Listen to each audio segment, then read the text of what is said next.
Bien, vamos a empezar con esta exposición en la cual vamos a hablar de estados metaestables, en especial líquidos sobreenfriados.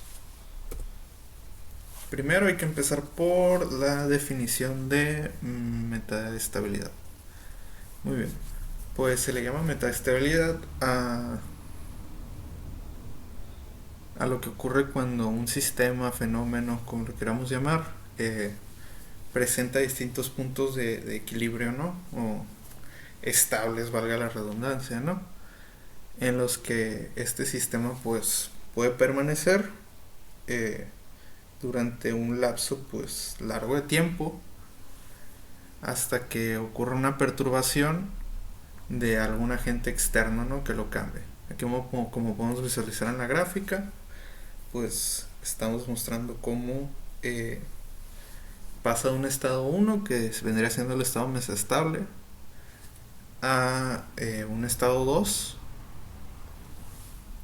que sería un estado inestable, y a un estado 3 que sería el estado ya estable, ¿no? Eh, Esto pues sería en un sistema en general, ¿no? No estamos hablando ni siquiera de un campo de estudio específico, sino que es algo presente en varios campos de estudio, ¿no? De ciencias. Entonces, bueno, antes que nada, como ejemplo, hay ejemplos en matemáticas, hay ejemplos en electrónica, en informática, en química. Y el que abordaremos el día de hoy, pues, es el contexto físico, ¿no? Bueno, la aplicación física del análisis de un estado metaestable. Entonces, contexto para física, tendríamos, pues, diversas ramas de la física, a su vez, que estudian, por decirlo de alguna forma, estados estables y metaestables, ¿no? Hay una inclinación por analizar en física, en varias de sus ramas, si diversos sistemas o fenómenos o comportamientos por medio de una función, ¿no? Que está en unidades de energía, que vendría siendo más o menos un potencial.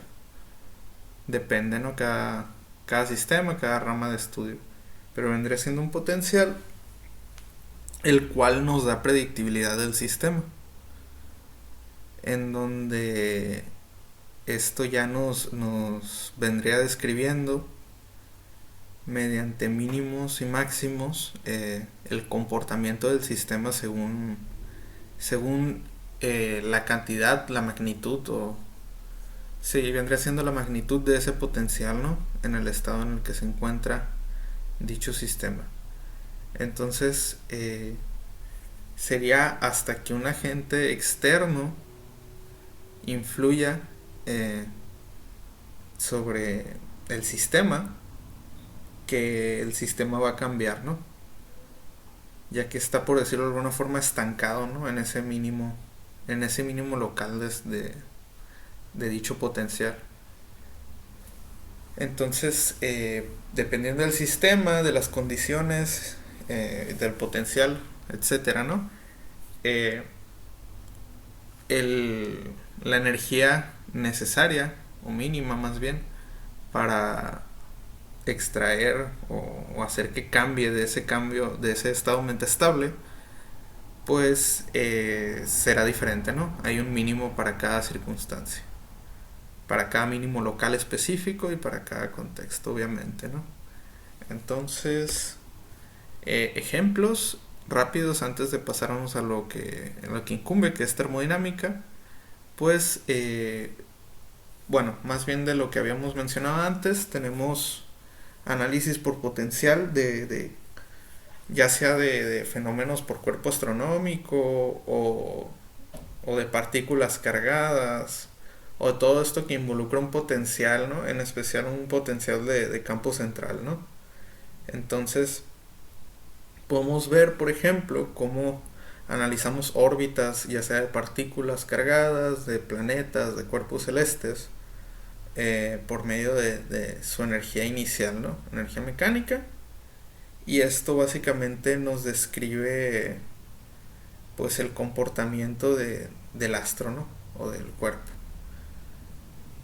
Eh, Por dar un ejemplo rápido, pues un estado estable de mínimo absoluto en un cuerpo vendría siendo una órbita circular. Claro, ¿no? No suele ser lo más común porque hay un mínimo de energía cinética y suele haber una órbita elíptica. Pero sería justo el mínimo, ¿no?, de radio constante. Bueno, entonces ese vendría siendo pues un ejemplo, ¿no?, de aplicación en física, pero a lo que nos incumbe mayormente es, bueno, aquí en este ejemplo que acabo de dar, el potencial sería el potencial efectivo, ¿no?, el potencial a analizar, el cual pues depende de una cierta distancia de un campo, ¿no?, central. Entonces, aquí en termodinámica, la función o el potencial a analizar vendría siendo la energía libre de Gibbs, también pues llamada entalpía libre, ¿no? Sería nuestro potencial termodinámico por hacer un análogo. Entonces, esto nos ayuda básicamente, dicha función nos ayuda a calcular el máximo de trabajo reversible, ¿no?, realizado por un sistema termodinámico a temperatura y presión constante, que son como que las condiciones, ¿no?, para poder usar la energía libre de Gibbs. De una manera muy similar a la entropía, solo que localmente en el sistema, sin intervención de agentes externos, o por decirlo de esa forma, nos da una predictibilidad y una idea de cómo se puede llegar a comportar el sistema, ¿no? Teniendo que el cambio de la energía libre de Gibbs, siendo este igual a cero, pues sería una condición de equilibrio, ¿no? Lo que diríamos estable, y por lo que no habría ningún cambio en el sistema. Cuando este es menor a cero, pues es lo que llamamos un proceso, ¿no?, termodinámico realizable, estable. Entonces, cuando este es mayor a cero, pues suele ser lo que no ocurre, ¿no?, que es un proceso no espontáneo. Sería ahora sí bajo la influencia de un agente externo. Es de esa forma, muy similar, justo lo que he dicho antes, como la energía libre de Gibbs nos da una idea, ¿no? Ahora ya más dirigidos a lo que serían los cambios de fase, tenemos por ejemplo que la energía libre de Gibbs nos puede indicar el cambio de fase o la fase en la que se encuentra un material dependiendo de la temperatura, ¿no? Calculando la energía libre de Gibbs para cada estado, para cada fase de dicho material, ¿no?, según la temperatura. Entonces, por ejemplo, aquí sería la energía libre de Gibbs del agua según el estado y temperatura, ¿no? Tendríamos, por ejemplo, que para temperaturas menores a 0 grados, la energía libre de Gibbs mínima sería la del sólido. Por otra parte, pasando los 0 grados, la mínima es la líquida, y pasando los 100 sería la gaseosa, ¿no?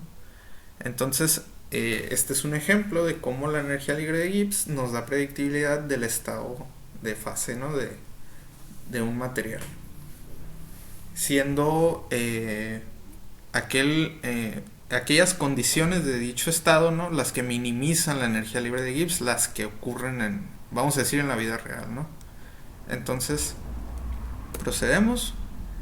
Ok, algo curioso y contraintuitivo que suele ocurrir es el sobreenfriamiento, ¿no?, que es a lo que venimos a hablar. Ocurre muchas veces, por ejemplo, que si tú dejas un líquido, por ejemplo agua, enfriándose sin ningún tipo de movimiento, pues puede llegar a bajar más de 0 grados sin la necesidad de congelarse, por decirlo de alguna forma. Es a lo que se le llama agua sobreenfriada, ¿no?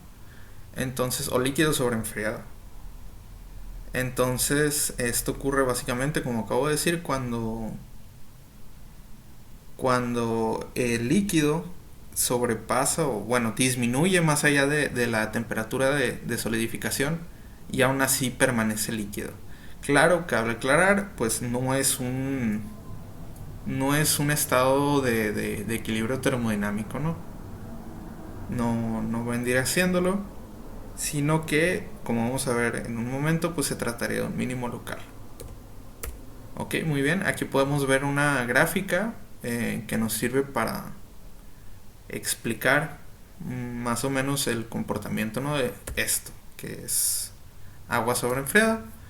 Tendríamos, por ejemplo, que en el proceso, yendo de izquierda a derecha, sería como que el desarrollo del proceso. Esto usualmente se grafica en base a una variable específica que nos demuestra el desarrollo del proceso, ¿no? Ya eso depende para la aplicación termodinámica específica, ¿no? Pero aquí tendríamos pues dicho proceso, ¿no? De izquierda a derecha. Eh, por ejemplo, haciendo referencia de nuevo al agua, ¿no? Tendríamos que, bajando la temperatura en un proceso de enfriamiento hacia la congelación, pues tendríamos que la energía libre de Gibbs, pues siendo un proceso termodinámico reversible, pues tendría que disminuir, ¿no? Y así es, va disminuyendo, pero ocurre casualmente que el agua presenta pues un mínimo local, ¿no? Dicho mínimo local, eh, pues permanece en un estado no estable sino metaestable, ya que es pues un mínimo local, ¿no? Como acabo de decir, valga la redundancia, no disculpa. Entonces, al ser un mínimo local, permanece en estado metaestable y por lo tanto, para que la fase llegue a cambiar, debe pasar algo pues que no es permitido, por decirlo de alguna forma, dentro del contexto interno del sistema, ¿no? Que es que la energía libre de Gibbs aumente, como podemos ver en la curva, para que la agua llegue a congelarse, ¿no? Cosa que pues no pasa en un sistema totalmente aislado y libre de agentes externos, ¿no? Entonces, claro, ¿no? El mínimo de energía que se ocupa para que suba la energía libre de Gibbs, pues es mínimo, ¿no?